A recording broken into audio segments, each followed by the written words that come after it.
Hey, what is up guys? It's your boy Speed here, and today we're going to be looking at the mid-game of Marlene's Earthshaker. This is a mid-Earthshaker, and this guy is ranked 16 in Europe, one of the highest MMR players in the entire world. And basically, this match he popped off. I was really impressed about how he carried the mid-game for his team, and so I want to talk about how to find good angles for Echo Slam, just how to output down just Earthshaker as a whole, and honestly, this video, for whatever initiator you're playing, whether or not that's Void Spirit, Ember Spirit, Storm Spirit, or if you're a support player watching this video and you're an Earthshaker player, or you're a tiny player, or just any sort of AoE hero, this video is going to be very useful for finding better angles in teamfights and really taking advantage of that. Alright, before we get into the main part of the video, I do want to let you guys know that I'm not only posting videos here on YouTube, I also frequently post videos on the website. If you don't know what I'm talking about, almost every single day I'm posting a new video to the GameLeap website. We're going to teach you guys in depth about how to get to the next level. So if you want to become absolutely broken, click the link down below and sign up. Now in this upcoming clip here, there's a couple things to break down, but the main thing I want you guys to focus on is the heroes that are showing on the map. As a Dota player, especially a high MMR Dota player, I would say the most important skill going into the mid and late game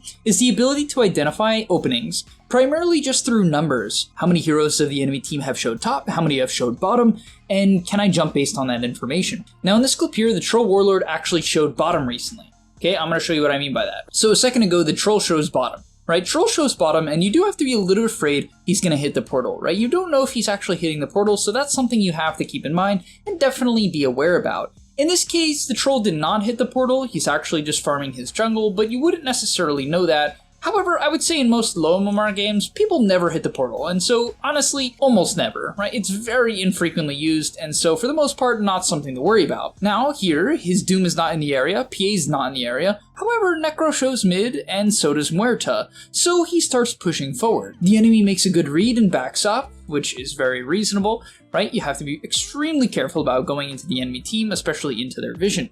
Now in this case, the enemy team actually ends up finding Olnit. That's the PA player in this game, and they kill him off with the Reaper's Scythe. So things are looking a little bit suspect. However, I mentioned at the start of the video, this video is going to give you ways to find massive Echo Slams. I would argue the best way to find a good Echo Slam is off the death of a teammate, either in the moment or after. In the moment, right, when someone is dying, right, let's say they're killing your PA, I'll go back a second ago. Let's say they're killing your Phantom Assassin, okay, like in a clip like this. There's a very high chance, especially the lower MMR you go, the more people will group up. And if I show this off as they go on the PA, both heroes go to cast their spells, they're going to stand still, stand next to each other, and go on the PA, right? That's what people do. So when PA is getting gone on, that's your opportunity to get an Echo. Now, obviously, he's not in the area, the Beastmaster and the Treant are getting in the way, and the PA was far away from him. However, the next thing to look for is after your teammate dies. And this is pretty risky for him to go in, but Warlock at this point in the game cooks. Fatal Bonds is insane, Chaotic Offering is insane, Upheaval, if he had it, is insane. Willow's Bedlam does an absurd amount of damage. Doom is fine, right? He has a blink and so he can actually help out. And so he knows that the heroes around him are actually very strong at this point in the game. They're not some underfed supports with bad early game abilities. It's the furthest from that. And so yeah, he goes for a 2-man Echo Slam. It's very common to see people group up after they get a pick off. And the reason why is they let their guard down. And so they lose their focus, they lose their worry, right? They lose their caution. And now he gets a beautiful Echo, Enchant Totem hit into an Enchant Totem Chain Stun with another Enchant Totem hit, Fatal Bonds follow up with the Bedlam on him, right? We talked about the Willow Bedlam, talked about the Fatal Bonds, all of this comes out, Doom onto the Necro, and this is a massive fight for them, right? Huge. They get the Aegis of the Necro, they get 2 major kills, I think they get out as well, I don't think anyone ends up dying. Oh yeah, they even end up finding the Muerta in the back half of this, which was huge. Right? So they get 3 kills, and that mostly comes off of the death of the PA, and I'm not just saying that. Now this upcoming teamfight here, guys, is honestly a masterclass of kiting and understanding your matchups. Like this teamfight should show you why this guy is ranked 16. And if it doesn't, well, honestly, I think you have a lot to learn, so let's get into it. Teamfight breaks out, okay? In a second. Well, sort of. Smoke pops from the enemy side, he leads with Fissure, breaks the smoke. Pretty good, right? He's gonna kite out. No reason to jump into 5 heroes, it's pretty risky. It's gonna be a very awkward jump. Unlikely to be good. Also, jumping onto Troll is very hard this game for them. He's got a BKB, Sanch and Yasha, very farm, very tanky build. Pretty low damage, but very tanky. And so going on that guy, not a great idea, at least not early on into the fight. Now they're gonna smoke, and they're gonna kite around, they're gonna take the long way, which is fair. Enemy team bumps into them, great reaction, right? Gets off his W, doesn't have to panic, doesn't waste his spells, just W's away. Then he hits a great 2-man Fissure, kites out a little bit, isn't sure if he wants to echo, and the reason why he isn't sure is he knows that he will die to Roar. And so what does he do? He goes in a moment, right, hits the 2-man Echo strictly for damage, which is kind of funny, but it actually will kill off the Necro at some point. The PA does jump him as well, but he goes in and he immediately W's out. He doesn't even go for a single enchant totem hit. Why does he not do that? Well, he dies to Overgrowth, and he dies to Primal Roar. He understands that with his current items, he's very squishy.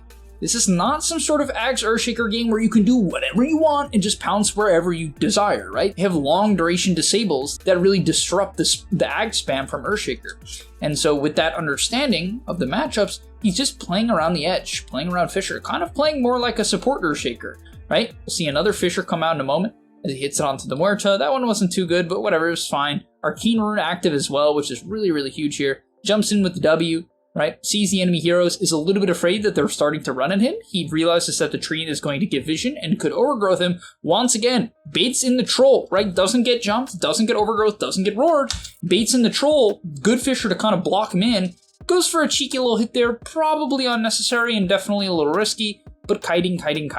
Buying so much time, so much space for the PA to find her angles, find vision, and just letting her get to work. He's not the carry anymore at this point in the game. It's going to be the Axe PA. She just has to find the right angle. All he has to do is continue to throw out Fissures and allow PA to get in range. And yeah, I mean, this fight was just insane. It was so good. Like, it was so good. Everything about it, so good. The casual Echo for damage on the Necro, just throwing out Fissure after Fissure, baiting the enemy team in, but not overcommitting. I mean, it was really, really good. Alright, and because of the last team fights being expertly played by Marlene, and obviously his teammates as well, the game is pretty much over. He understands at this point of the game, and so does the Doom, that if they Doom the Troll, things are kind of wrapped up. This Necro isn't carrying shit.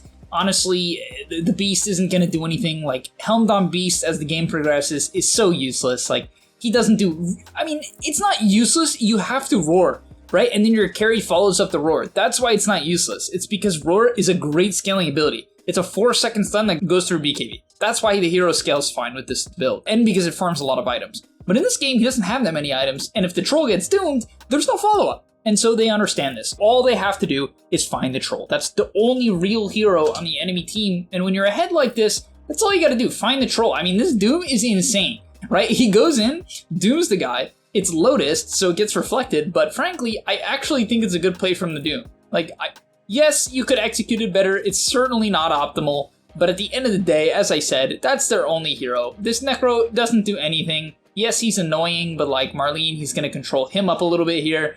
Echo just to buy time. He's going to pop the cheese. Necro didn't even have Scythe here. Did he use it on the Doom? Oh, that's so bad. The guy, okay, that's... I guess he didn't realize the Doom is... He doomed himself because there was no reason to... Whatever. Doesn't matter, but either way, he pops his cheese, controls up the backline. Just understood his job. I know it doesn't seem like a big thing, guys, but I assure you, good target priority in the late game, I would argue, is probably the most important thing. That and some decent spellcasting and playing around your vision, right? Like the Warlock runs up the hill, he has an Aeon Disc, he's just like, hey, go on me, I have an Aeon Disc.